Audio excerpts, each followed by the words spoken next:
Hello, hi guys, how are you? I am Neesh Tiwari. Welcome to listeners, viewers and subscribers. Guys, कैसे हैं आप सब? आइए देखते हैं हम लोग आज प्रैक्टिस सेशन। बहुत महत्वपूर्ण सेगमेंट होने वाला है टीजीटी आर्ट के लिए। हमें उम्मीद है कि आप लोग पेन पेपर उठा के बैठ गए होंगे। हाँ, प्रैक्टिस है तो प्रैक्टिस टाइप का लीजिएगा। हाँ बिल्कुल, बहुत बढ़िया प्रैक्टिस होगी। आइए देखते हैं। पहला पॉइंट लिया गया, भारतीय चित्रकला का उद्गम किस काल से प्रारंभ होता है, वो काल कौन सा है? तो वहां पे बहुत सारे काल का नाम दिया होगा, सिंधु घाटी सभ्यता और सारे कॉल्स, लेकिन यहाँ प्रागैतिहासिक काल राइट आंसर्स लगाना। अगर 4 ऑप्शंस में दिखाई दे तो भारतीय चित्रकला के उद्गम का काल माना जाता है प्रागैतिहासिक काल।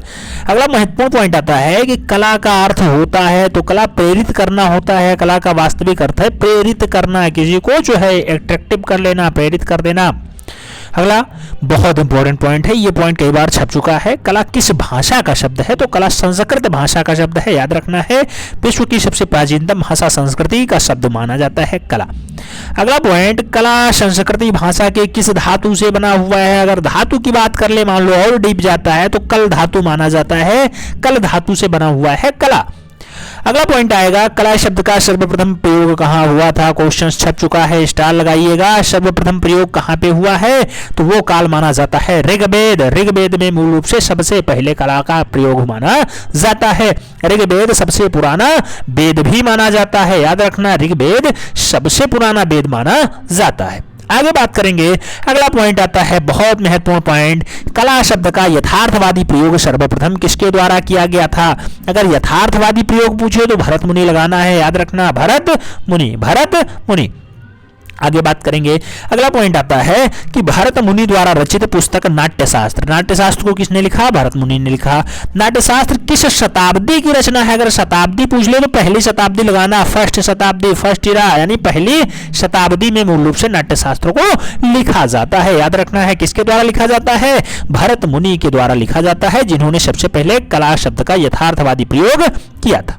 अगला पॉइंट आता है कि कला को अंग्रेजी भाषा में किस नाम से जाना जाता है? तो आप जानते हैं कला को अंग्रेजी भाषा में आर्ट कहा जाता है, आर्ट, ART, बार बार इसीलिए लिखा जाता है आर्ट। आर्ट शब्द का प्रयोग किस शताब्दी में होता है? तो आर्ट शब्द का प्रयोग मूल रूप से 13वीं शताब्दी में होता है। आर्ट का प्रयोग होगा 13वीं शताब्दी में, जबकि भरत मुनि नाट्यशास्त्र में कला, अच्छा, भरत मुनि ने नाट्यशास्त्र को लिखा था, पूछा गया है वहां क्वेश्चन, पहली शताब्दी में। ठीक है, दोनों में अंतर होते हैं। अगला पॉइंट क्या आता है? तो अगला पॉइंट आता है कि कला को लैटिन भाषा में किस नाम से जाना जाता है? कला को लैटिन भाषा में किस नाम से जाना जाता है? तो उसे आर्टम कहा जाता है, आर्टम, लैटिन भाषा में आर्टम कह के पुकारा जाता है। अगला महत्वपूर्ण पॉइंट आता है कि कला को आदि भौतिक सत्ता को व्यक्त करने का माध्यम किसने माना? तो कला को आदि भौतिक सत्ता को व्यक्त करने का माध्यम किसने माना है? हींगल के द्वारा माना गया है। हींगल के द्वारा कला को आदि भौतिक सत्ता को व्यक्त करने का माध्यम कहा गया। जबकि अगला पॉइंट फ्रायड का आता है, तो फ्रायड ने क्या कहा था? फ्रायड ने कहा कि कला को मानव की दमित वासनाओं का उभरा हुआ रूप है। कला को मानव की दमित वासनाओं का उभरा हुआ रूप किसने माना? तो फ्रायड महोदय ने कहा। जबकि कला सत्य की अनुकृति है, यह कथन किसका है? बहुत बार छपा हुआ क्वेश्चन है ये। कला सत्य की अनुकृति है प्लेटो के अनुसार, ऐसा जो है परिभाषा कला के बारे में दिया गया। कला सत्य की अनुकृति है। अगला पॉइंट आता है बहुत महत्वपूर्ण पॉइंट कि कला अनुकरण है। ये क्वेश्चन अगर पूछे कि कला अनुकरण है, यह कथन किसने कहा? तो कला अनुकरण है अरस्तु के द्वारा। अरस्तु ने कहा है कि कला अनुकरण है। अगला पॉइंट आता है बहुत महत्वपूर्ण पॉइंट। अगला पॉइंट क्या आता है? अगला पॉइंट कह रहा है कि कला आदमी को अभिव्यक्ति देती है। कला आदमी को अभिव्यक्ति देती है या देता है, तो परमानंद चुएल के अकॉर्डिंग ऐसा कथन आता है। आप जानते हैं कथन से क्वेश्चंस बनते हैं, 4-5 राइटरों के नाम दिए जाएंगे। हालांकि 4 ही ऑप्शंस होता है तो 4 राइटर के नाम आते हैं और उसी में से पूछा जाएगा। एक आध डाटा तो बिल्कुल फिक्स होता है पूछा जाए, तो इसे आपको बिल्कुल दिमाग में बिठा लेना है, याद कर लेना है। अगला पॉइंट आता है, कला बाह्य प्रभाव की आंतरिक अभिव्यक्ति होती है। तो बाह्य प्रभाव की आंतरिक अभिव्यक्ति कला को किसने माना? तो क्रोंचे महोदय ने ऐसा जो है परिभाषा कला के बारे में दिया है। अगले पॉइंट की बात करते हैं। अगला पॉइंट आता है कि सौंदर्य के देवता किसे कहा जाता है? तो सौंदर्य के देवता को कामदेव का कहा जाता है। कामदेव जो है सौंदर्य के देवता होते हैं। वही कामदेव मूल रूप से जिन्होंने भगवान शंकर की किसको भंग किया था, तब लास्ट में जो है इन्हें भस्म कर दिया था भगवान भोलेनाथ ने। तो वही है कामदेव, सौंदर्य के देवता होते हैं, बहुत सुंदर होते हैं, इनकी तुलना इसीलिए की जाती है।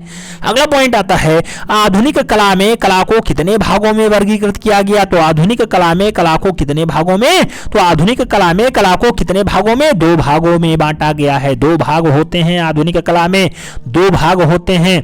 अगला ललित कला का अर्थ क्या होता है। तो ललित कला मतलब होता है सौंदर्य या सुंदरता की कला, ललित कला कहलाती है।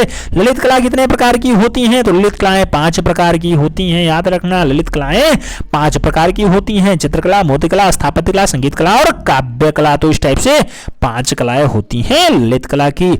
ये हैं 5 कलाएं, चित्रकला, मूर्तिकला, स्थापत्य कला, संगीत कला, काव्य कला किस कला के अंतर्गत आती हैं। तो इस सब के सब ललित कला के अंतर्गत आती हैं। अगला पॉइंट आता है चित्रकला। चित्रकला का माध्यम कौन सा तत्व होता है। तो ब्रश और रंग मूल रूप से चित्रकला का माध्यम होता है। मूर्तिकला का माध्यम क्या होता है। तो मूर्तिकला का माध्यम होता है सीमेंट, कंक्रीट, आर्मेचर, तार, ये सब लगते हैं मूर्ति बनाने में। तो ये मूर्तिकला के जो है अच्छे माध्यम मान लिए जाते हैं। अगला पॉइंट आता है स्थापत्य कला का माध्यम क्या होता है। तो स्थापत्य कला का माध्यम भी सीमेंट, पत्थर, चूना और क्ले होता है। ये मूल रूप से स्थापत्य कला के अंतर्गत आ जाते हैं। जबकि संगीत कला के अगर माध्यम की बात होगी तो संगीत कला में स्वर की बात होगी, नाद की बात होगी, तो स्वर, ताल, नाद ये सब आता है संगीत कला के बहुत महत्वपूर्ण अंगों में। अगला बात करते हैं, अगला पॉइंट क्या बन सकता है। तो कहा जाता है काव्य कला का माध्यम क्या होता है। तो अगर काव्य यानी आपको लिखना है तो उसमें आपको शब्द आना चाहिए और उसका अर्थ होना चाहिए। तो शब्द और अर्थ मूल रूप से काव्य कला के बढ़िया माध्यम माने जाते हैं। जबकि रूपप्रद कलाओं से दा की अनुभूति होती है। रूपप्रद कलाओं से मूल रूप से यथार्थ बनावट की अनुभूति होती है। याद रखना, रूपप्रद कलाओं में यथार्थ बनावट को दर्शाने का प्रयास किया जाता है। ये दर्शक लिखा हुआ है, दर्शक, ठीक है। रूपपद कलाओं से दर्शक को किसकी अनुभूति होती है। तो रूपपद कलाओं से यथार्थ बनावट की अनुभूति दर्शक को होगी। अगला बात आता है फैशन डिजाइनिंग का। तो कहा जाता है कि फैशन डिजाइनिंग हो, वाटिक कला हो, ज्वेलरी कला हो, बढ़ईगिरी हो आदि किस कला के अंतर्गत आते हैं। तो चाहे बढ़ईगिरी पूछे तब भी उपयोगी कला है, वाटिक कला पूछे तब भी उपयोगी कला है, ज्वेलरी कला पूछे तब भी उपयोगी कला के अंतर्गत ही ये सब आते हैं। अगला पॉइंट आएगा, अगला महत्वपूर्ण पॉइंट आता है कि भारतीय चित्रकला में रूप भेद से क्या तात्पर्य है। तो अगर रूप भेद की बात होगी तो वो आकृतियों में भिन्नताओं को दर्शाता है। आकृतियों में भिन्नता मूल रूप से रूप भेद का सबसे बढ़िया उपयुक्त उदाहरण माना जाता है। रूप भेद कितने प्रकार के होते हैं। तो रूप भेद 3 प्रकार के माने जाते हैं। अगला पॉइंट आता है कि मार्कंडेय मुनि द्वारा रचित विष्णु धर्मोत्तर पुराण में कितने रूपों को बताया गया है। तो मूल रूप से कहा जाता है कि विष्णु धर्मोत्तर पुराण में 4 रूप बताए गए हैं। चारों रूप मार्कंडेय मुनि के द्वारा दिए गए हैं। यह आपको याद रखना होगा, क्वेश्चंस घुमा के पूछेगा। अब सीधे क्वेश्चंस पूछने का ट्रेंड थोड़ा सा चेंज हो रहा है, क्योंकि आप जानते हैं मॉडरेट पेपर बनने का युग आ गया है, वैकेंसियां कम हैं और जो है बंदे ज्यादा हैं। तो आपसे जो है एकदम योग्यता के अनुसार क्वेश्चंस पूछेगा। घुमा के क्वेश्चंस अगर करता है तब भी आपका राइट आंसर आना चाहिए, क्योंकि आपने तैयारी अच्छे ढंग से की है। अगला पॉइंट आता है सोमेश्वर द्वारा रचित मनोल्लास में कितने प्रकार के रूप भेद बताए गए। तो मनोल्लास में मूल रूप से 5 प्रकार के रूप भेद का वर्णन किया गया है। रूप भेद वैसे कितने प्रकार के, तो 3 प्रकार के होते हैं। मार्कंडेय मुनि के अनुसार कितने, तो 4 प्रकार के होते हैं। सोमेश्वर द्वारा मानसोल्लास में तो 5 प्रकार के रूप भेद का व्याख्यान किया गया है। अगला पॉइंट आता है कि महाभारत के रचयिता कौन। तो महाभारत को लिखने का काम किसका, महर्षि वेदव्यास का रहा है। याद रखना है, डाटा इंपॉर्टेंट है। महाभारत में कितने प्रकार के रूप बताए गए। तो महाभारत जिसे महर्षि वेदव्यास ने लिखा है उसमें 16 प्रकार के रूपों का वर्णन किया गया है। जबकि रूप भेद कितने प्रकार के वास्तविक होते हैं, 3 होते हैं। मार्कंडेय मुनि के धर्मोत्तर पुराण में 4 होते हैं। सोमेश्वर के मनोल्लास में कितने, तो 5 प्रकार के। जबकि महाभारत में 16 प्रकार के रूपों का उल्लेख किया गया है। आगे पॉइंट आता है कि भारत में वास पद्धति का जन्मदाता कौन होता है। क्वेश्चन छप चुका है। भारत में वास पद्धति का जन्मदाता अवनी बाबू माने जाते हैं, जिन्होंने ठाकुर शैली या बंगाल शैली को एस्टेब्लिश किया था। डाटा इंपॉर्टेंट होता है। बहुत सारे लोग कह रहे होंगे बीच में 2 दिन क्लास नहीं हुई। बेटा क्लास इसलिए नहीं हुई क्योंकि हमें गांव आना पड़ा और गांव में दीपावली मनाया गया। दीपावली के बाद आप जानते हैं कि गोवर्धन पूजा होता है। तो हम लोग सनातनी हैं। फिलहाल हमारे यहाँ जो हमारा वंशज है इसमें जो है जिस दिन से दीपावली शाम को मन जाती है यानी दीप जल जाते हैं, उसके बाद जब तक भैया दूज का जो है पूजा का कार्यक्रम नहीं हो जाता, हम लोग कलमकारी पूजते हैं। कलम को पूजने के बाद ही फाइनली फिर से पेपर उठाते हैं तो उससे पहले जो क्लासेज आपको मिली थी वो प्रीवियस की रिकॉर्डिंग थी, वो क्लास आपके पास चली थी। बीच में हमें पढ़ाई 2 दिन नहीं करनी होती है, फिलहाल इस दिन 3 दिन नहीं हो पाई पढ़ाई, उसके लिए हमें खेद है। फिलहाल अब आपको रेगुलर वीडियोस मिलती रहेंगी। आया है क्वेश्चंस कि यह कथन किसने कहा कि पहले पहले रूप का आंखों से परिचय होता है, धीरे धीरे आत्मा से परिचय हो जाता है। तो पहले पहले रूप का आंखों से परिचय होगा, उसके बाद आत्मा से परिचय होगा। यह कथन अवनी बाबू ने कहा, यानी अवनींद्रनाथ ठाकुर ने कहा है। नाम याद रखना, काम इंपॉर्टेंट है। वास पद्धति के जन्मदाता भी यही हैं। आगे कहा जाता है रूप को कितने प्रकार से आभास कर सकते हैं, तो रूप को 3 प्रकार से आभास कर सकते हैं, याद रखना। भारतीय चित्रकला के 6 अंगों में से द्वितीय अंग कौन सा है, तो आप जानते हैं रूप भेदा प्रमाणानि भाव लावण योजनम सदृश्य वर्णिका भंगम इति चित्र षडांकम। अगर एक ही श्लोक याद है तो काम बन जाएगा। तो रूप भेदा प्रमाणानि, रूप भेदा पहला है, प्रमाणानि दूसरा है, तो प्रमाण दूसरा अंग आ जाएगा। आगे बात करते हैं, अगला पॉइंट आता है संबद्धता। संबद्धता का सिद्धांत किस अंग से सामंजस्य रखता है, तो संबद्धता का सिद्धांत मूल रूप से प्रमाण से सामंजस्य रखता है, याद रखना है। प्रमाण किस भाषा का शब्द बना हुआ है, तो प्रमा शब्द से बना हुआ है प्रमाण। आगे प्रमा का शाब्दिक अर्थ क्या होता है, तो सब जो है प्रमा का शाब्दिक अर्थ बनावट या माप होता है, बनावट या माप होता है। आगे प्रमाण मुख्यतः कितने प्रकार के होते हैं, तो रूप भेदा प्रमाणानि, प्रमाण 4 प्रकार के बतलाए गए हैं। आगे अगर बात करते हैं, अगला पॉइंट महत्वपूर्ण पॉइंट आता है लेखक के बारे में कि रस मीमांसा के लेखक कौन थे, तो आचार्य रामचंद्र शुक्ल ने रस मीमांसा को लिखा है। क्वेश्चन छप चुका है, याद रखना, डाटा बहुत इंपॉर्टेंट है। अगला पॉइंट आता है काव्य प्रकाश की रचना किसने की, तो काव्य प्रकाश के बारे में अगर पूछे तो आचार्य मम्मट लगाना, जबकि रस मीमांसा रामचंद्र शुक्ल की बहुत अच्छी रचना होती है। तो काव्य प्रकाश भी याद रखना, आचार्य मम्मट है। अगला पॉइंट आता है श्रृंगार प्रकाश किसकी रचना है, तो श्रृंगार प्रकाश को लिखने का काम राजा भोज का रहा है। क्वेश्चंस बहुत घुमा के पूछता है, याद रखना, राजा भोज भी श्रृंगार प्रकाश के लिए कई बार आ चुके हैं।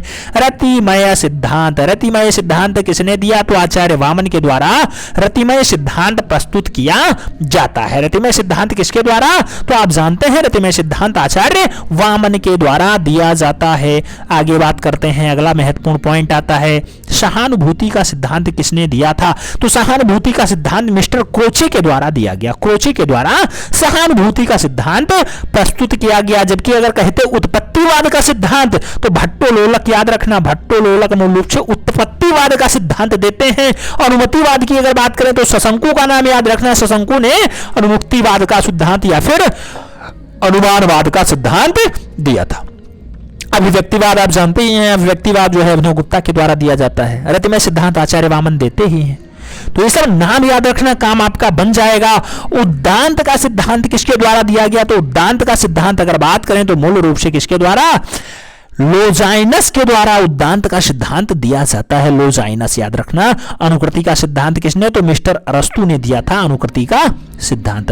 अगला पॉइंट आता है कि नाट्यशास्त्र पुस्तक की रचना किसने की, तो नाट्यशास्त्र को भरत मुनि के द्वारा लिखा जाता है। अभी आपने स्टार्टिंग में ही देखा था नाट्यशास्त्र किस भाषा में लिखा गया, तो भरत मुनि ने इसे संस्कृत भाषा में लिखा है। अगला महत्वपूर्ण पॉइंट आएगा कि भरत मुनि की नाट्यशास्त्र में किस शताब्दी में लिखी गई, तो भरत मुनि का नाट्यशास्त्र 1ली शताब्दी की अच्छी रचनाओं में शुमार है। भरत मुनि के नाट्यशास्त्र में कितने प्रकार के अभिनय का उल्लेख किया गया है, तो 3 प्रकार के अभिनय दर्शाने का प्रयास नाट्यशास्त्र में भरत मुनि ने किया है। अगला महत्वपूर्ण पॉइंट आता है भरत मुनि के अनुसार रस का केंद्र क्या रहा है, तो रस का केंद्र रंगमंच होता था। रंगमंच मतलब थिएटर वाला। आप जानते हैं एशिया का सबसे पुराना थिएटर कौन सा माना जाता है, सीता बेगड़ा माना जाता था। जो कहां पाया जाता था, तो वो पाया जाता था कहां पे, छत्तीसगढ़ का सरगुजा जनपद, जहां जोगी मारा गुफा स्थित है। आइए आगे बढ़ते हैं। भरत मुनि का सिद्धांत किस पर आधारित है, तो भरत मुनि का सिद्धांत रस निष्पत्ति के सिद्धांत पर आधारित है, याद रखना। अगला पॉइंट आता है नाट्य शास्त्र में किन किन रंगों का उल्लेख हुआ है, तो नाट्य शास्त्र में लाल, पीला और श्याम रंग यानी काले रंग का उल्लेख हुआ है। तो लाल, पीला और काला रंग मूल रूप से नाट्य शास्त्र में उल्लेखित है। भरत मुनि ने कला शब्द का प्रयोग किस रूप में किया है, तो भरत मुनि ने कला शब्द का प्रयोग यथार्थवादी रूप में किया है, याद रखना, डाटा इंपॉर्टेंट है। अगला पॉइंट आता आता है भरत मुनि के नाट्य शास्त्र में प्रथम व्याख्याता कौन माने जाते हैं, तो इसे पढ़ने का काम भट्टोलोलक जी का रहा है। भट्टोलोलक जी ने सबसे पहले व्याख्याता के रूप में नाट्य शास्त्र का कार्य किया है। वही कौन से भट्टोलोलक, तो भट्टोलोलक मूल रूप से वही है जो उत्पत्तिवाद का सिद्धांत देते हैं, वही भट्टोलोलक है, याद रखना, नाम इंपॉर्टेंट हो जाता है। अगला महत्वपूर्ण पॉइंट आता है कि काव्य रस की आत्मा है। अच्छा, काव्य रस की आत्मा है किसके अनुसार कहा जाता है, तो काव्य रस की जो है आत्मा है अभिनव गुप्त ने ऐसा कथन दिया है। अभिनव गुप्त का जन्म कहाँ हुआ, तो श्रीनगर जम्मू एंड कश्मीर में मूल रूप से अभिनव गुप्त का जन्म होता है। नाट्यशास्त्र के लिए नाट्यशास्त्र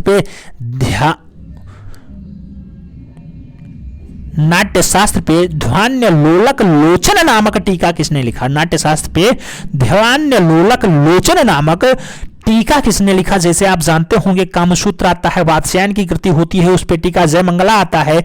ऐसे मूल रूप से ध्यान लोलक लोचन मूल रूप से जो टीका बनाया गया ये नाट्य शास्त्र पे लिखा गया अभिनव गुप्त के द्वारा लिखा जाता है। याद रखना, आनंद कोटिश कुमार स्वामी ने सौंदर्य शास्त्र के कितने प्रकार बताए, तो सौंदर्य शास्त्र को मूल रूप से 2 प्रकार से आनंद कोटिश कुमार स्वामी ने दर्शाने का प्रयास किया है। सभी पॉइंट इंपॉर्टेंट हैं, आपको याद रखना होगा तब जाके काम बन पाएगा, क्योंकि आपको फाइनली सिलेक्शन लेना है 4600 पे स्केल पे। अगर 4600 पे स्केल पे ज्वाइनिंग लेना है तो मेहनत तो करना ही पड़ेगा।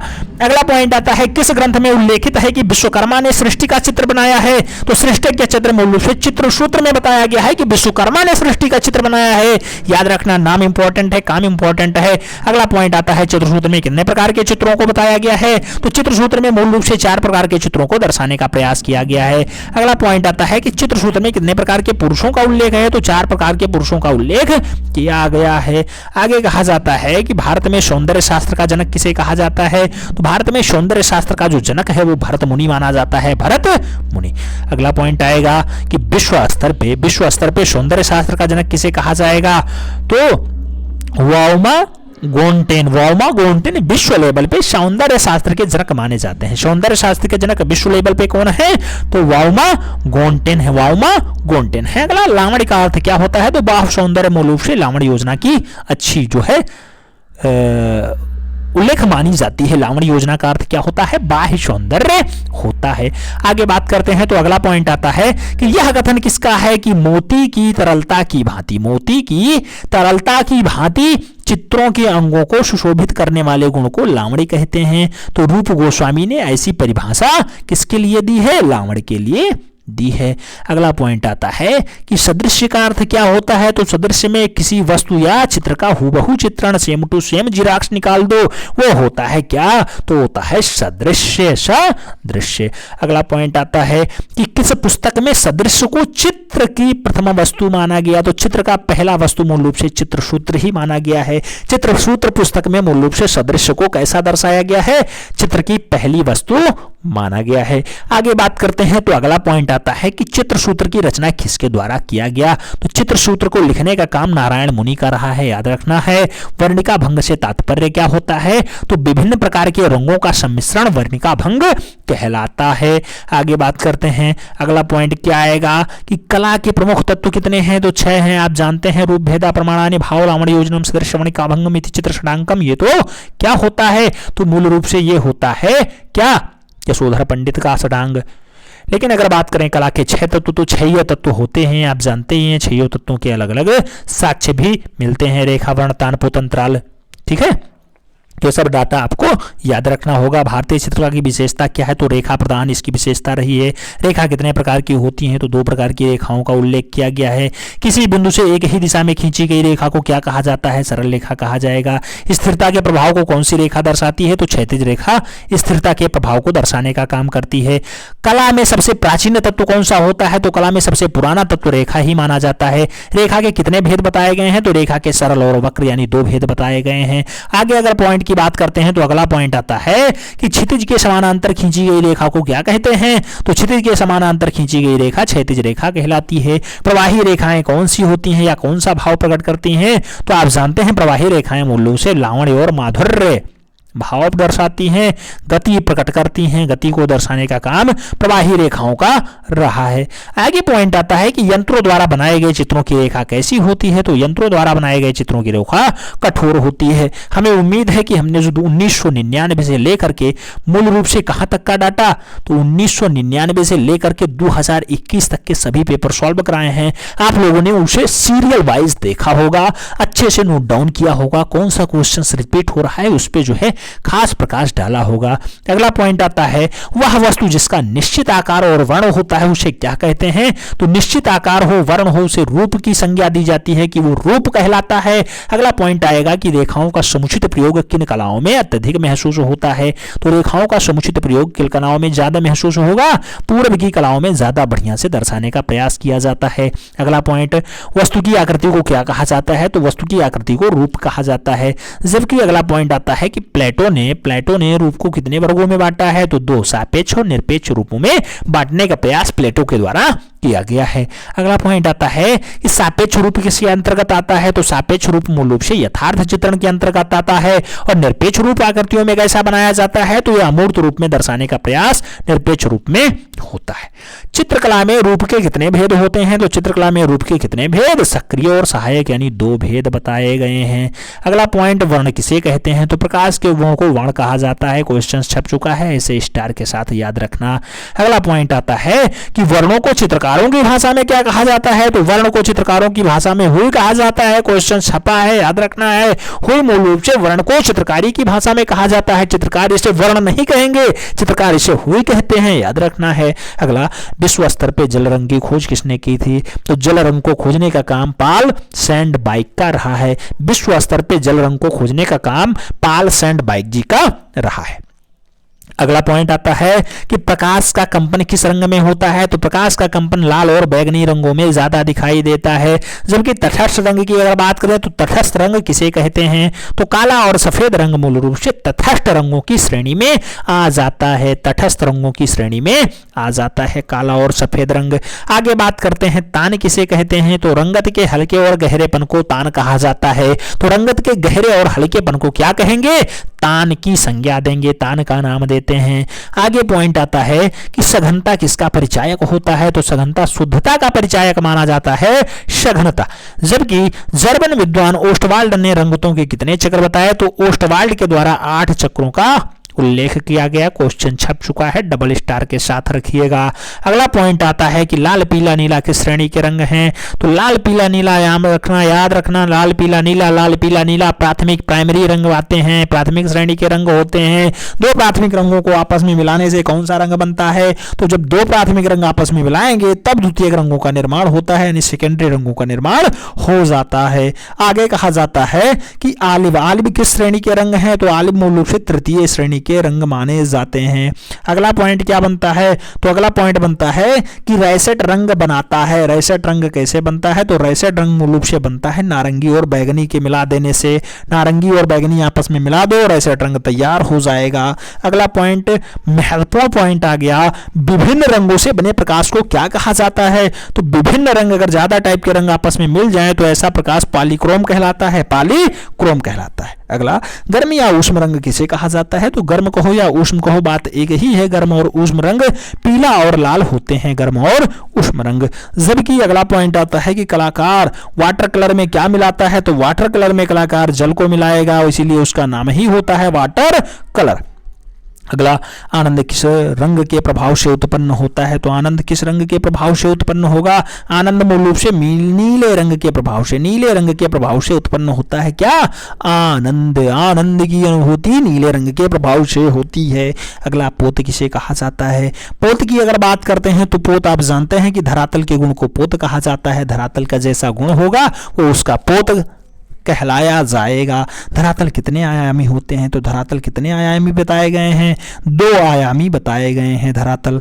अगला पॉइंट आता है कि किसी पोत पर जल रंग का चित्र अधिक आकर्षण बनता है, तो किस पोत पे मूल रूप से जल रंग का चित्र बढ़िया बनेगा, तो अगर खुरदरा पोत होगी, अगर खुरदरी दीवार होगी, खुरदरा धरातल होगा तो मूल रूप से बढ़िया पोत बनेगा, बढ़िया जल रंग चित्र चित्रित होगा। किस ग्रंथ में अंतराल को भूमि बंधन कहा गया है? तो किसी ग्रंथ में अंतराल को भूमि बंधन की श्रेणी दिया गया है, तो अंतराल को भूमि बंधन दर्शाया गया है समरांगण सूत्रधार में, समरांगण सूत्रधार में। अगला पॉइंट आता है कि स्वर्णिम विभाजन का सिद्धांत किसने दिया था? तो स्वर्णिम विभाजन का सिद्धांत यूनानियों के द्वारा दिया गया था। यूनानी जो है लोग आते हैं, स्वर्णिम विभाजन का सिद्धांत दे करके चले जाते हैं। अगला महत्वपूर्ण पॉइंट छपता है कि अंतराल में स्थिति रूप में कितने आयाम होते हैं? तो अंतराल में स्थिति रूप में कितने आयाम? 2 आयामों का उल्लेख किया गया है अंतराल में स्थिति रूप में। अगला पॉइंट बनता है कि मूर्ति कितनी आयामी होती है? क्वेश्चन छप चुका है, इसे ट्रिपल स्टार लगाइएगा, इस पे हल्के मत लीजिएगा। मूर्ति कितनी आयामी? त्रिआयामी मूर्ति होती है, 3 डायमेंशनल होती है। कत्थई रंग किन रंगों के सम्मिश्रण से बनता है? तो कभी छप सकता है क्वेश्चन, लो लाल और हरा आपस में मिला दो, कत्थई रंग बन करके तैयार हो जाएगा। अगला पॉइंट क्या बनता है? अगला पॉइंट बनता है स्वर्णिम विभाजन का सिद्धांत किसने प्रतिपादित किया था? स्वर्णिम विभाजन का सिद्धांत यूनानियों के द्वारा दिया गया, अभी जस्ट आपने देखा है। प्रजनन और विकास का रंग कौन सा होता है? चाहे प्रजनन का कहो चाहे विकास का कहो, रंग होगा हरा रंग, तो हरा रंग विकास का प्रतीक माना जाता है। अगला महत्वपूर्ण पॉइंट छपा है कि किसी चित्र में प्रमुख भूमिका निभाने वाले को क्या कहा जाता है? तो किसी चित्र में प्रमुख भूमिका निभाने वाले को सक्रिय यानी नायक कहा जाता है, नायक या सक्रिय। अगला पॉइंट कि स्थिर मुखाकृति किसके समान होती है? स्थिर मुखाकृति मूल रूप से अंडाकार होती है। एकता का प्रभाव किस रूप से उत्पन्न होता है? तो एकता का प्रभाव आयताकार रूप से उत्पन्न होता है। अगला पॉइंट इंप्रेशन का संबंध किस रूप से होता है? तो इंप्रेशन का संबंध मूल रूप से वृत्ताकार रूप में होता है। इंप्रेशन का संबंध किस रूप से? तो वृत्ताकार रूप से होता है, याद रखना है। जबकि रूप भेद के प्रकार होते हैं, तो रूप भेद के द्वारा प्रकट क्या होता है बेटा? तो रूप भेद के द्वारा क्या प्रकट होगा? आकृतियों में भिन्नता को दर्शाने का काम रूप भेद में होता है। अगला पॉइंट देखेंगे, किसी आकृति में समानता क्या प्रकट करती है? तो अगर समानता की बात होगी तो समानता सदृशता को दर्शाता है। तो किसी आकृति में समानता क्या प्रकट करती है? सदृश्य को दर्शाने का काम मूल रूप से होता है। आकृति में समानता क्या दर्शाएगी? सदृशता दर्शा देगी। अगला श्वेत रंग किसका प्रतीक होता है? श्वेत रंग मूल रूप से सत्य और शांति का प्रतीक माना जाता है। सत्य और शांति श्वेत रंग के द्वारा दर्शाए जाते हैं। जबकि बात करें अगर काला रंग की, तो काला रंग किसका प्रतीक होता है? काला रंग विरोध का प्रतीक है, अंधकार का प्रतीक है, ज्ञान का प्रतीक है। तो चाहे अहंकार कह लो, चाहे मूल रूप से विरोध कह लो, चाहे वो अंधकार कह लो, चाहे वो अज्ञान कह लो, मूल रूप से काला रंग उसी को दर्शाने के लिए प्रयोग किया जाता है। अगला पॉइंट आता है कलश या फिर आम्र पल्लव किसका प्रतीक होता है? आप देखते होंगे सनातनी लोग कल पूजा किए होंगे, आज भी पूजा कर रहे होंगे, कलश रखते होंगे। तो कलश और आम्र पल्लव किसका प्रतीक माना जाता है? तो उसे आनंद के रूप में दर्शाया जाता है, उपभोग के रूप में दर्शाया जाता है, हर्ष के रूप में दर्शाने का काम होता है। तो चाहे आनंद कहो, चाहे उपभोग कहो, चाहे हर्ष कहो, बात एक ही है। आनंद, उपभोग और हर्ष के रूप में कलश और आम्र पल्लव यानी आम के पल्लों को, आम के पत्तियों को दर्शाने का काम किया जाता है। अगला पॉइंट क्या आता है? अगला पॉइंट आता है पानी पीता हुआ मृग। अच्छा, इसे तृप्त मृग कहा जाता है। पानी पीता हुआ मृग कैसा दर्शाया जाएगा? तृप्त मन, पानी पीता हुआ मृग यानी तृप्त मन। अगला मोर पक्षी किसका प्रतीक है? तो मोर पक्षी को मूल रूप से हम लोग काम के रूप में देखते हैं या फिर उद्दीपन का प्रतीक भी मोर पक्षी माना जाता है। लाल रंग किसका प्रतीक होता है? तो लाल रंग आप जानते हैं प्रेम का प्रतीक होता है। लाल रंग प्रेम का प्रतीक होता है, पराक्रम का प्रतीक होता है, श्रृंगार का प्रतीक होता है, हिंसा का प्रतीक होता है और आकर्षण का भी प्रतीक लाल रंग माना जाता है। सभी के अलग अलग उदाहरण आप देख रहे होंगे। मूल रूप से श्रृंगार का भी है, पराक्रम का भी है, हिंसा का भी है, आकर्षण का भी है और प्रेम का भी है। पराक्रम का भी प्रतीक माना जाता है लाल रंग। अगला आता है पीला रंग किसका प्रतीक माना जाता है? अच्छा, पीला रंग के लिए अगर बात करें तो पीला रंग मूल रूप से अद्भुत का प्रतीक होता है, गर्व का प्रतीक होता है, यश का प्रतीक होता है, प्रकाश का प्रतीक होता है और चमक का प्रतीक पीला रंग माना जाता है। आपको याद रखना होगा सभी पॉइंट, तभी आपका काम बन पाएगा। अगला पॉइंट आता है नीला रंग किसका प्रतीक है? तो नीला रंग मूल रूप से शीतलता का प्रतीक है, रात्रि का प्रतीक है, आनंद का प्रतीक और विशालता का प्रतीक नीला रंग माना जाता है। जबकि बैगनी रंग की अगर बात करते हैं तो वीरता, प्रेरणा और ज्ञान के लिए बैगनी रंग माना जाता है। ऐसा प्रतीक दर्शाने का प्रयास किया गया है। चित्रकार किस रंग को अपनी हाथ की अंगुलियों का प्रयोग करता है? तो बेटा चित्रकार मूल रूप से अपनी हाथ की अंगुलियों से बनाने का काम पेस्टल रंग में करता है, याद रखना है। जबकि कांच के फ्रेम करा के किन रंगों के चित्रों को रखा जाता है? तो पेस्टल रंग और जल रंग मूल रूप से ऐसे रखे जाते हैं।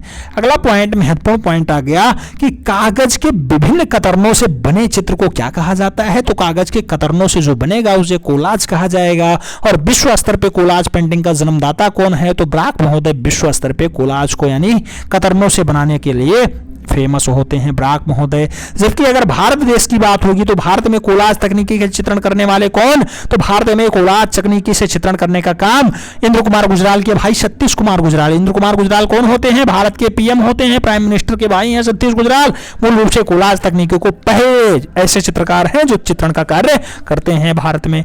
अगला पॉइंट आता है 1912 ईस्वी में कौन विदेशी चित्रकार कोलाज के चित्र बनाता है? तो 1912 ईस्वी में ब्राक जी ने कोलाज का चित्रण किया था, याद रखना है। बेत की कुर्सी पर वस्तु किस कलाकार की कोलाज चित्र है? तो मूल रूप से बेत की कुर्सी पे वस्तु रखा हुआ है वो मूल रूप से पाब्लो रूई पिकासो के द्वारा बनाया गया, याद रखना है, डाटा इंपॉर्टेंट बन जाता है। बेनिया कला किस देश में प्रचलित होती है? तो बेनिया कला कहें चाहे बेनिया कला कहें, मूल रूप से जापान की होती है, जापान। अगला महत्वपूर्ण पॉइंट आता है, बेटा ये छप चुका है क्वेश्चंस, ऐसे स्टार लगाइएगा कि कागज के कई तह चिपका करके उस पे चित्रण का कार्य करना कहलाता है, तो उसे वसली कहा जाता है। कई कागज आपस में चिपका दो वसली हो जाएगा। जबकि कहा जाता है फिरका चित्र का प्रचलन किस शैली में हुआ है? तो फिरका चित्र का प्रचलन मूल रूप से ज्यादातर कंपनी शैली यानी पटना शैली यानी ईश्वरी प्रसाद, जहां पे मूल रूप से अच्छे चित्रकार अंतिम चित्रकार माने जाते हैं, उस शैली में हुआ है। अगला पॉइंट आएगा कि मुगल कला में मुरक्का किसे कहते हैं? तो मुरक्का आप जानते हैं मुगल कला में कौन बनवाया था मुरक्का? तो मूल रूप से बनवाता था जिसे हम लोग क्या कहते थे, उसका भाई उसे जान से मार देता है। बहुत हिंदू प्रेमी शासक होता है, उसका भाई जान से उसे मार देता है। औरंगजेब उसका भाई होता है, आप जानते होंगे उसका नाम क्या है? दारा शिकोह मुरक्का बनवाया था अपनी पत्नी के लिए। 40 मुरक्का मूल रूप से तैयार करवाता है। मुरक्का को एल्बम कहा जाता है। कैलियोग्राफी किससे संबंधित होता है? तो कैलियोग्राफी किससे संबंधित है? लेखन कला से संबंधित है कैलियोग्राफी। जबकि अगला पॉइंट आता है इकेबाना कहाँ का प्रसिद्ध कला है? तो इकेबाना जापान की बहुत अच्छी कला मानी जाती है। भारत में नाइफ प्रिंटिंग का अत्यधिक प्रयोग किसने कलाकार ने किया है? तो भारत में नाइफ प्रिंटिंग के लिए ज्यादा प्रयोग मकबूल फिदा हुसैन ने किया। मकबूल फिदा हुसैन यानी MF हुसैन के द्वारा किया जाता है। अगला महत्वपूर्ण पॉइंट छपता है कि father of medicine to India, father of medicine to India किसे कहा जाता है? तो mister Charak ji father of medicine है, याद रखना है भारत में। धर्म अर्थ काम मोक्ष की प्रेरणा किससे मिलती है? तो इतिहास धर्म अर्थ काम मोक्ष की प्रेरणा देने के लिए काफी गवाह के रूप में प्रस्तुत होता है।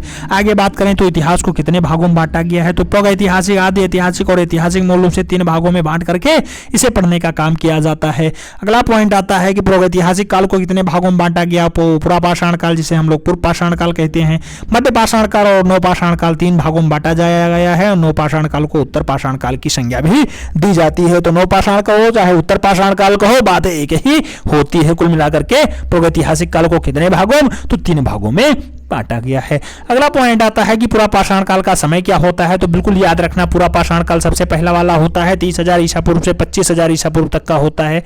मध्य पाषाण काल की अगर बात करते हैं तो यहाँ 15,000 सालों का डाटा मिला हुआ है। 25,000 ईसा पूर्व से 10,000 ईसा पूर्व तक का डाटा मध्य पाषाण काल के अंतर्गत आता है। जबकि नवपाषाण काल की अगर बात करते हैं, नवपाषाण काल सबसे लेटेस्ट वाला होता है 10,000 ईसा पूर्व से 3,000 ईसा पूर्व, 4,000 ईसा पूर्व और 5,000 ईसा पूर्व तक का डाटा आपको दिखाई दे जाता है। तो 10,000 से 5,000 तक का कई किताबों में मिलता है, कई किताबों में 4,000 तक का मिलता है, कई किताबों में 3,000 ईसा पूर्व तक का मिलता है। तो 10,000 से 3,000 ईसा पूर्व तक का डाटा नवपाषाण काल के अंतर्गत आता है। अगला प्रागैतिहासिक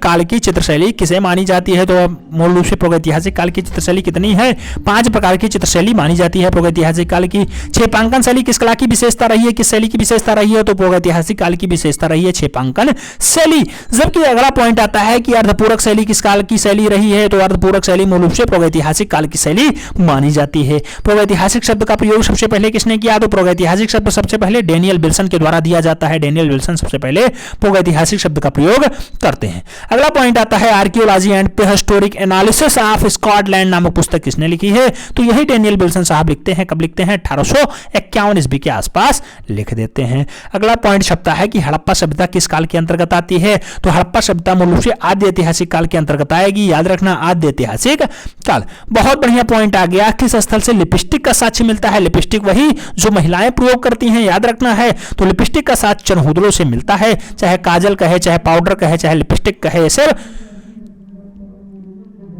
चनहूदड़ों से मूल रूप से मिलता है। अगला धौलावीरा कहाँ स्थित है? तो धौलावीरा गुजरात का बेल्ट होता है। बहुत बार पूछा गया भारत में स्थित है, तो हाँ भारत में स्थित है। धौलावीरा का शाब्दिक अर्थ क्या होता है? धौला मतलब होता है सफेद, तो धौलावीरा मतलब होता है सफेद कुआं, याद रखना सफेद कुआं। अगला पॉइंट आता है 16 प्रकार का बनावटी जलाशय कहाँ से प्राप्त होता है? तो 16 प्रकार का बनावटी जलाशय, जलाशय मतलब होता है आप जानते हैं तालाब, ऐसा कहाँ मिला है? तो धौलावीरा से ही मिला है। 6 प्रकार की समाधियां कहाँ से प्राप्त होती हैं? तो 6 प्रकार की समाधियां भी धौलावीरा यानी सफेद कुआं के पास से प्राप्त होती हैं, भारत वाला बेल्ट होता है। अगला पॉइंट आता है एक पेड़ का जीवाश्म जो 1760 लाख करोड़ वर्ष पुराना माना जाता है, कहां से मिला है? तो धौलावीरा से ही मिला है। एक पेड़ का जीवाश्म जो 1700 लाख करोड़ वर्ष पुराना माना जाता है। अगला पॉइंट क्या आता है कि विश्व स्तर पे सबसे पुराना पेड़ का जीवाश्म कहां से मिला? तो बिल्कुल विश्व स्तर पे कहे तो धौलावीरा ही लगाना, क्योंकि इससे पुराना पेड़ कहीं नहीं मिला है। बनावली कहां और किस नदी के किनारे स्थित है? तो बनावली आप जानते हैं हरियाणा वाला बेल्ट होता है और सरस्वती नदी के किनारे स्थित है, जो विलुप्त अवस्था में पाई जाती है। अगला महत्वपूर्ण पॉइंट आप जानते हैं कौन सा नगर पूछा गया कि कौन सा नगर शतरंज के जाल पद्धति पे आधारित रहा है? तो शतरंज के जाल पद्धति पे आधारित बनावली शहर ही है, जो मूल रूप से हिसार वाला बेल्ट नहीं हरियाणा वाला बेल्ट होता है, पाया जाता है। किस स्थल पे सड़कें एक दूसरे को समकोण पे काटती थी? तो एकदम सीधी सीधी ऐसे सड़क काटती है, वो स्थल मूल रूप से बनावली होता है। अगला पॉइंट टेराकोटा से बना हल कहां से प्राप्त होता है? टेराकोटा होता है पकी हुई मिट्टी का हल, पकी हुई मिट्टी का हल भी बनावली से पाया जाता है, याद रखना डाटा इंपॉर्टेंट होता है। अगला पॉइंट आता है सर्वोत्तम किस्म का जव कहां से मिला है? तो सर्वोत्तम किस्म का जव मूल रूप से भी बनावली से पाया जाता है, बनावली वही हरियाणा वाला बेल्ट होता है, याद रखना। अगला पॉइंट दो नारी मात्र देवी की मणमूर्ति कहां से मिला है? तो दो नारी मात्र देवी की मणमूर्ति भी बनावली हरियाणा से ही पाया जाता है, याद रखना। क्वेटा सभ्यता की खोज किसने की? तो क्वेटा सभ्यता को स्टोरेल स्टीन सर एरियल स्टीन कहो चाहे फिर अरियोरेल स्टीन कहो, एरियल स्टीन कहो यार, क्वेटा सभ्यता के लिए पर्याप्त नाम हो जाता है। हालांकि क्वेश्चन छप सकता है, इसलिए आपको कराया जा रहा है। कहा जाता है कि टेराकोटा से बना सिर कहां से प्राप्त हुआ है? तो टेराकोटा से बना हुआ सिर यानी मस्तक से दर्शाने का प्रयास भी क्वेटा से ही किया गया है, वही क्वेटा जिसे एरियल स्टीन के द्वारा खोजा जाता है। अगला पॉइंट आता है कि वैदिक सभ्यता के शास्त्रों की संख्या कितनी रही है? तो वैदिक सभ्यता में शास्त्रों की संख्या मूल रूप से 6 संख्या बताई गई है कि 6 होती है। वेद शब्द किस धातु से बना हुआ है? तो विद धातु से वेद शब्द की उत्पत्ति होती है। विद का शाब्दिक अर्थ क्या होता है? तो विद का शाब्दिक अर्थ होता है ज्ञान यानी जानना। वेद को किस उपनाम से जाना जाता है? तो वेद को संहिता के नाम से भी जाना जाता है, याद रखना। वेद किस वेद में 10 मंडल और 1028 सूक्तियां होती हैं? तो 10 मंडल 1028 सूक्ति ऋग्वेद में होती है, जो सबसे पुराना वेद माना जाता है। आर्यों के इतिहास की जानकारी किससे मिलती है? तो आर्यों के इतिहास की जानकारी भी ऋग्वेद से ही मिल जाती है। आर्य लोग मूल रूप से कहाँ के निवासी होते थे? तो आर्य लोग मूल रूप से मध्य एशिया के निवासी हुआ करते थे। आर्यों की मुख्य भाषा क्या होती है? तो आर्यों की प्रमुख भाषा अगर बात करते हैं तो विश्व की सबसे प्राचीनतम भाषा संस्कृति ही होती है। आर्यों के पूजनीय देवता कौन हुआ करते थे? तो भगवान इंद्र हुआ करते थे, जिसका प्रिय पशु घोड़ा हुआ करता था, याद रखना है। अगला पॉइंट आर्यों द्वारा आविष्कार क्या किया गया? तो आर्य सबसे पहले क्या खोजते हैं? आर्य सबसे पहले कौन सी धातु? तो लोहा को खोजने का काम आर्य ही करते हैं, जो मध्य एशिया के निवासी हुआ करते थे। अगला पॉइंट ऋग्वैदिक काल की सबसे प्रिय नदी कौन सी होती है? सबसे पवित्र नदी कौन सी होती है? तो जो विलुप्त अवस्था में पाई जाती है सरस्वती नदी, मूल रूप से बनावली के पास जो है वही सरस्वती नदी ऋग्वेद की सबसे पवित्र नदी मानी जाती रही है। आगे वितिस्ता नदी का आधुनिक नाम क्या होता है? तो वितिस्ता आगे चल करके झेलम के नाम से जानी जाती है। पिपासा नदी का आधुनिक नाम क्या होता है? तो आगे चल करके ब्यास नदी के नाम से पुकारी जाती है। चिनाब नदी का ऋग्वेद में क्या नाम होता है? तो अस्कनी नाम मूल रूप से चिनाब नदी का ऋग्वेद में उल्लेखित है। अस्कनी मूल रूप से चिनाब के नाम से जानी जाती है। पारुष्णी नदी को ऋग्वेद में क्या कहा गया? तो पारुष्णी नदी को ऋग्वेद में रावी के नाम से पुकारा गया है। आगे बात करते हैं, अगला पॉइंट आता है समुद्री नदी का आधुनिक नाम क्या होता है? तो समुद्री नदी का आधुनिक नाम सतलज के नाम से विख्यात हो जाता है। आगे पॉइंट बात करते हैं, अगला पॉइंट आएगा कि भरभूत और सांची के कला के समरूप कला किस गुफा में होती है? तो भरभूत और सांची की कला के समरूप गुफा जोगीमारा में होती है। एशिया की सबसे पुरानी नाट्यशाला भी जोगीमारा में है। डांडोल के नाम से भारत की किस गुफा को जाना जाता है? तो डांडोल के नाम से भारत की कौन सी गुफा? जोगीमारा की गुफा ही जानी जाती है। जोगीमारा की गुफा किस धर्म से संबंधित है? क्वेश्चन कई बार छपा है। तो जोगीमारा की गुफा जैन धर्म से संबंध रखती है, स्टार के साथ याद रखिएगा। भारत की प्रथम आर्ट गैलरी किस गुफा में पाई जाती है? तो भारत की पहली आर्ट गैलरी भी जोगीमारा गुफा में ही पाई जाती है। डाटा इंपॉर्टेंट बन जाता है। अगला पॉइंट क्या छपता है? अगला पॉइंट छपता है कि भारत की किस गुफा में वरुण देवता का मंदिर स्थापित है? तो वरुण देवता का मंदिर स्थित है जोगीमारा गुफा में, जोगीमारा गुफा। अगला पॉइंट, जोगीमारा के चित्रों का विषय जैन धर्म के किस विद्वान ने बताया है? तो मूल रूप से जोगीमारा की गुफा को विषय जो माना गया कि जैन धर्म से संबंधित है वो असित कुमार हल्दर के द्वारा बताया गया है। अगला पॉइंट, किस गुफा की पृष्ठभूमि सफेद रंगों से बनाई गई है? तो कौन सी गुफा की पृष्ठभूमि सफेद रंग से है? जोगीमारा की गुफा की सफेद रंग से इसकी पृष्ठभूमि तैयार की जाती है। भारत में सम्मुख चेहरा किस गुफा में बनाया गया है? तो भारत में सम्मुख चेहरा मूल रूप से जोगीमारा की गुफा में दर्शाने का प्रयास किया गया है। भारत में ऐतिहासिक दृष्टिकोण से चित्रकला का प्राचीन प्रमाण, चित्रकला का प्राचीन प्रमाण किस गुफा से मिलता है? तो चित्रकला का पुराना प्रमाण मूल रूप से जोगीमारा की गुफा से ही मिलता है। अगला पॉइंट आता है असित कुमार हल्दर। असित कुमार हल्दर ने जोगीमारा के चित्रों को कितने खंडों में बांटा है? तो असित कुमार हल्दर के द्वारा जोगीमारा के चित्रों को 7 खंडों में विभक्त किया गया, 7 खंड। आगे आता है एक पुरुष वृक्ष के नीचे बैठा किस गुफा में चित्रित है? तो एक पुरुष है, वृक्ष के नीचे बैठा है, ऐसा दर्शाने का प्रयास जोगीमारा वाली गुफा में किया गया है। फूल के ऊपर नृत्य करता हुआ युगल किस दशा में? मूल रूप से ये भी जोगीमारा गुफा में ही दर्शाने का प्रयास किया गया। जबकि बौने आकार का व्यक्ति का चित्र किस गुफा में हुआ है? तो बौने आकार, छोटे आकार का व्यक्ति भी जोगीमारा की गुफा में दर्शाया गया है। अगला पॉइंट आता है एक मनुष्य के सिर पे ऊपर चोंच नामक चित्र कहां से मिलता है? तो एक मनुष्य के सिर के ऊपर चोंच बना हुआ है, ऐसा दृश्य भी जोगीमारा की गुफा में दर्शाया गया है। तो कुल मिलाकर के हमें समझ में आ गया कि आप लोगों को ये सेगमेंट समझ में आया होगा। अगर समझ में आया है तो वीडियो लाइक कर देना, मित्रों के भी जरूर शेयर कर देना। जो लोग चैनल पे नए हैं चैनल को सब्सक्राइब कर लें, बेल आइकन प्रेस कर लें, साथ में घंटे वाले निशान पे ऑल पे क्लिक करिएगा, जिससे आपकी सभी नोटिफिकेशन मिलती रहे। क्योंकि क्लासेस का कोई फिक्स शेड्यूल नहीं होता है, कभी कभी पब्लिक क्लास कभी हो जाती है। तो उसके लिए अगर आप ऑल नोटिफिकेशन डायरी रखेंगे तो आप कभी भी अगर नोटिफिकेशन मिलता है तुरंत लाइव जुड़ सकते हैं। हमें उम्मीद है आप लोग ऐसा करेंगे। मिलते हैं नेक्स्ट वीडियो में, तब तक के लिए जय हिंद।